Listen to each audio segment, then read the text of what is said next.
Welcome to this lesson on Longinus and his treatise on the Sublime. The famous treatise on the Sublime is generally attributed to one Longinus whose identity is unknown. On the Sublime is both a treatise on aesthetics and a work of literary criticism. It is written in an epistolary form, and the final part, possibly dealing with public speaking, has been lost. The treatise is dedicated to one Terentianus, a cultural Roman public figure. Before Longinus, it was thought that the function of poetry was to instruct, or to delight, or to do both, and the function of prose to persuade. Longinus finds this threefold formula, instruct, delight, and persuade, unsatisfactory because he discovered that the masterpieces of Greek literature, the epics of Homer, the lyrics of Sappho and Pintar, the tragedies of Aeschylus and Sophocles, and the orations of Demosthenes, while they instruct, delight, and persuade, were great for a different reason altogether, that is, their sublimity.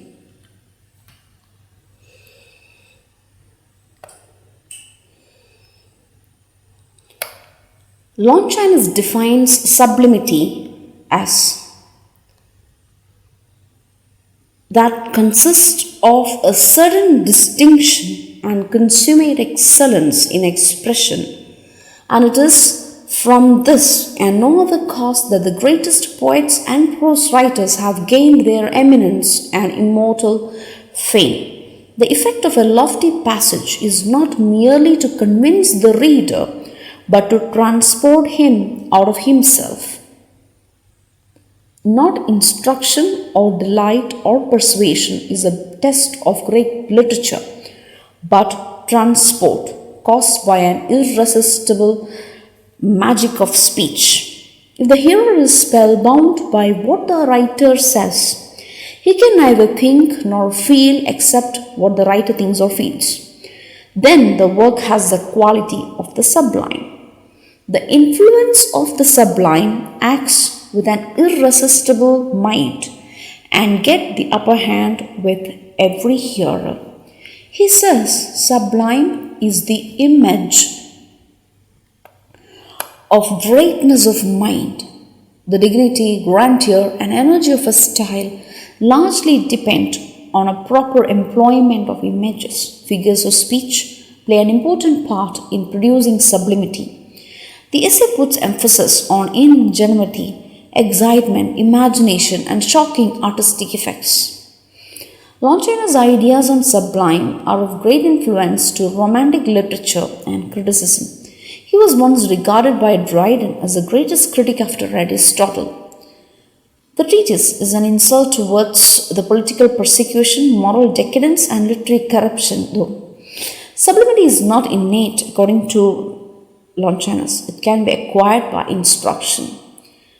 The great passion can be controlled by reasoning. In general, true sublimity always pleases and pleases all readers regardless of their difference in the pursuits, of their manner of life, of their aspirations, their ages, and of their languages. The souls will be lifted up by the true sublimity. The sources of the sublime. Longinus finds 5 main sources of sublimity, the first 2 of which are largely the gifts of nature, innate, and the remaining 3 are gifts of art, you can develop. Grandeur of thought, capacity for strong emotion, appropriate use of figures of speech, nobility of diction, and dignity of composition. Grandeur of thought. A sublime work comes only from sublime thoughts, according to him. Sublimity is actually the echo of greatness of soul. It is impossible for people with mean and servile ideas and habits to produce anything that is admirable and worthy of immortal life. It is only natural that great accents should fall from the lips of those whose thoughts have always been deep and full of majesty. Stately thoughts belong to lofty minds. Mostly, sublimity is inborn. but it can be acquired by proper discipline, chiefly by constantly in touch with whatever is noble and sublime. Great writers like Homer, Plato, or Aristotle illuminate our path. These works lift our souls to high standards of perfection. Linking sublimity of expression to sublimity of thought, Longinus assigns a higher purpose to the resulting transport that would appear at first sight. It signifies a transport caused by the noblest thoughts finding their natural expression in the noblest language. Thus, it is good to be transported out of ourselves because a literature that takes such hold on us is nurtured on whatever is noble and sublime in life and literature. It has an elevating effect both morally and artistically. The second factor is capacity for strong emotion. True emotions in the right place lead to loftiness. Stately emotions belong to the loftiest minds. Iliad and Odyssey fill their readers with divine frenzy. Longinus thus challenges Plato's distrust of emotions. Aristotle had valued emotions for their cathartic effect, while Longinus values them for the aesthetic transport that they cause, the cause of sublimity. The third one is appropriate use of figures of speech.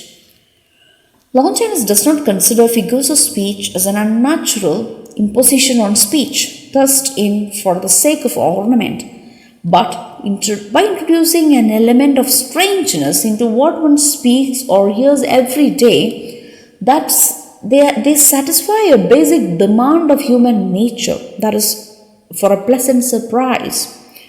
A figure is effective when it appears in disguise. The chief figures that make for sublimity are rhetorical questions, asyndeton, hyperbaton, and periphrasis. Rhetorical question is either a question or a statement in a question form that suggests its own answer. On the other hand, asyndeton is a speech in which words or clauses which should be ordinarily connected by conjunctions are left unconnected, and the rapid flow of connected words suggests the excited mood in which they are uttered, and which is likely to induce the same mood in the hearer or the reader.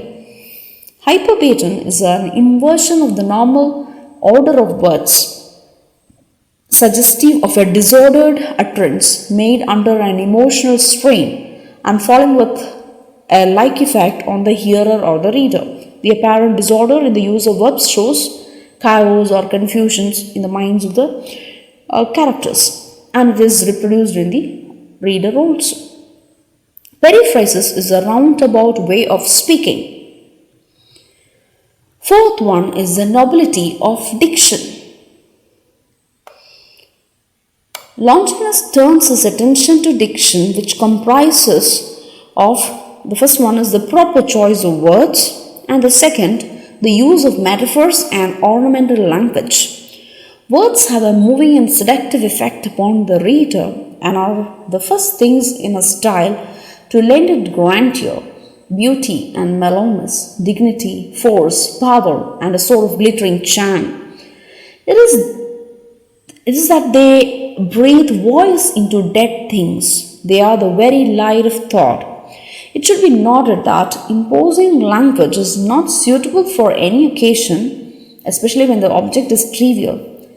This necessitates the use of common words which, when inelegant, make up for it by their raciness and forcefulness. Speech, Longinus considers metaphor and hyperbole. Aristotle had limited the use of metaphor into not more than 2 at a time. Longinus disagrees and asserts that a writer can use as many as he deems sufficient to convey the passion, no matter when he is impassioned, has the time to count the number of metaphors he is using, nor has the reader when he is carried away by an impassioned utterance. On hyperbole, Longinus says that it should be the natural outcome of emotion, and that, like of all great art, it should appear in disguise. The last one, or the fifth one, is the dignity of composition. Longinus considers the arrangement of words and says it should be one that blends thought, emotion, figures, and words themselves, the preceding four elements of sublimity into a harmonious whole. A harmonious composition alone sometimes make up for the deficiency of other elements. A proper rhythm is one of the elements in this harmony. And then he talks about certain faults which should be avoided in writing. Firstly, bombast. In this case, the writers are ambitious of a lofty style but are afraid of feebleness and poverty of language. They generally slide into the extreme opposite, bombastic language. Secondly, puerility. Unlike bombast, which transcends the sublime, puerility is diametrically opposed to grandeur. It is caused by pedantic habit of mind. This kind of fault is made by the writer who is aiming at brilliancy, polishedness, and attractiveness. The third kind of vice in writing is false sentiment. In an ill-timed or empty display of emotion. Under this condition, the writer often endeavors to display his feelings, but unfortunately, the feelings he expressed is too personal to call for any emotion. Worst of all, has nothing to do with the subject. The last fault of all is frigidity. Sometimes the writer is well learned and full of ingenuity, and he is quite a savvy writer. He is eager to strike out new thoughts, but falls into frigidity. One of the most childish absurdities. Such errors should not be permitted to deface the pages of an immortal work, even though the writer has dramatic motives.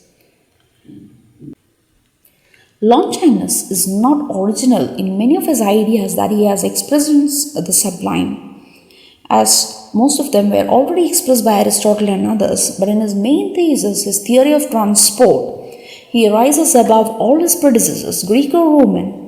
He transcends all rules and pleads for purely aesthetic appreciation of literature. He admires the Greek classics not because they observe the rules but because they excite, move, transport, and elevate the reader into sublime or transport them to sublimity. And any art that does so is sublime, and even though it might be faulty in some form.